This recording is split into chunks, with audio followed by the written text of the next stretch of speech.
Good evening, everybody. It's now Thursday evening. It's 6:30,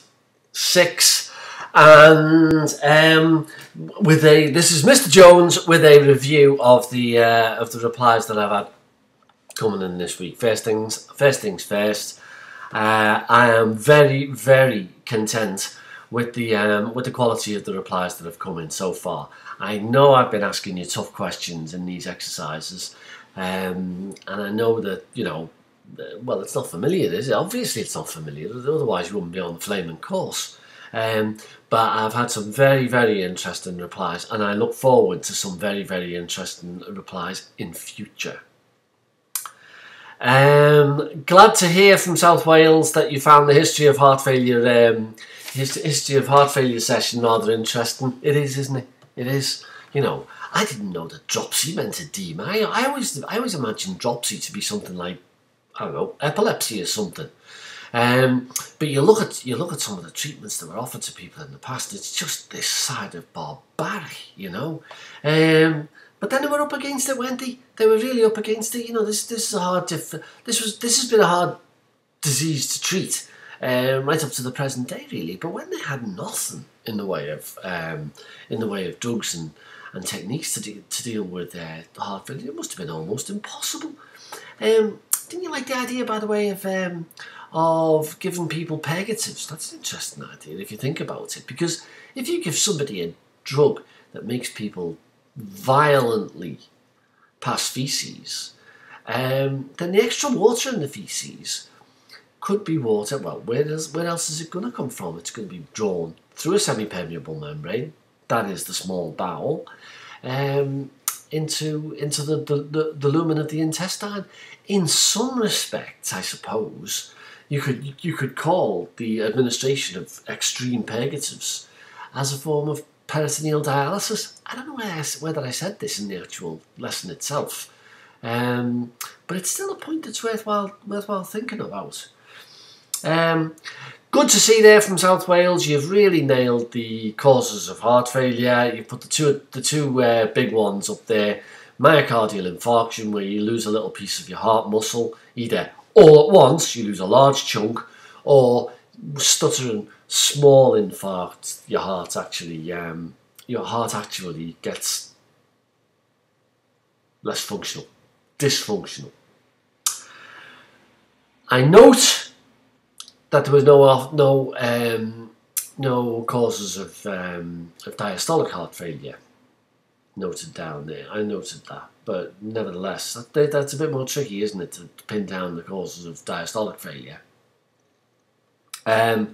Again, my correspondent from South Wales there didn't really make the connection between anemia and heart failure. Anemia and heart failure is a really interesting subject, because anemia will, at the same time, give you heart failure. That is to say, if you haven't got an oxygen carrying capacity, your heart's going to really struggle to do its job properly. But the other interesting thing about anemia is that heart failure will give you anemia too. As your bone marrow becomes underperfused with blood because your heart's failing and you're not meeting its metabolic needs, your bone marrow, so you will stop producing red cells in the correct number. This is a really common subject for students' essays, and by God, I've read some really interesting essays, well-written essays on anemia and heart failure. So there's one for you to consider, by the way. Yeah, and looking at you, South Wales, you consider writing something for me that you aim for publication too, because you've done a bit now. You've done a bit, and your writing style is okay. So just say that for the future. Consider it. Great to hear that you had to look up the quality markers for the GP contract. That was great. That was great. Straight over to Google, and of course the beauty is these days that you can find it in 10 seconds, can't you?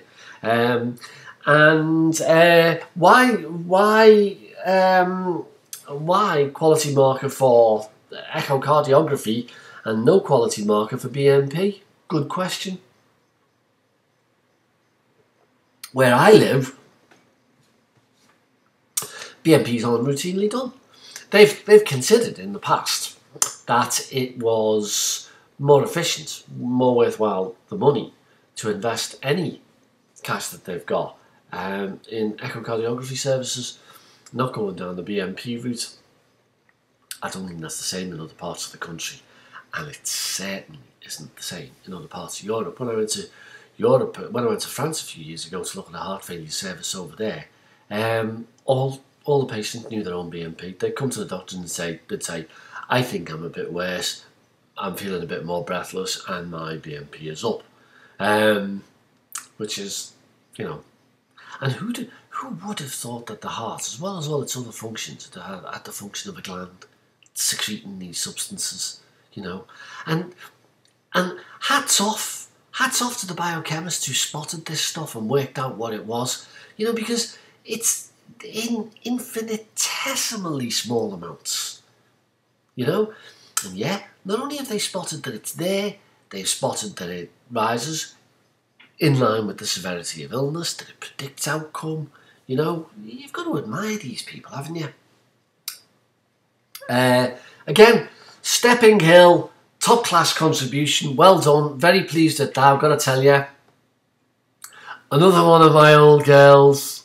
Great look. What I really liked about your replies there, Stepping Hill, is what you said about prevalence and incidence. Yes, really got a grasp. And I also liked the remarks that you made about watching the film about valve replacement, and how this valve replacement came from a film made in the All India Cardiac Hospital, or whatever it's called, Dr. Kumar, Mr. Kumar. And when you look at that, when you look at that film of him replacing the heart valve, doesn't he make it look easy? You know, you would look at that film and think anyone could put a new heart valve in. You wouldn't think that, like, only a few years ago, this was on the science fiction edge of medicine, that you were stopping a person's heart while you stuck a new valve in, you know. He makes it look as though he's only using a knife, fork and spoon. Great replies. Ischemic, you again. You focused pretty well, Stepping Hill, on ischemic heart disease and myocardial infarction being up there. I noticed, by the way, nobody has drawn a link between poverty and heart failure. Ischemic heart disease prefers poverty-stricken areas, and therefore my guess is that heart failure incidence occurs much more in poor areas. And I'm always struck by everyone who handed stuff in this week. I'm always struck at people's reluctance to name poverty as a risk factor for these diseases, because it strikes me that it's pretty much up there, more or less unites all the other factors together. So that's enough for this week. Really pleased with the stuff that's come forward. I've just sent out a mail shot to every coronary care, every hospital in the country about heart failure and coronary care, and I'm rather looking forward to getting a tidal wave of new applicants. Tell your friends. We'll be starting the next course soon, so if you're enjoying it, pass the word on. Bye now.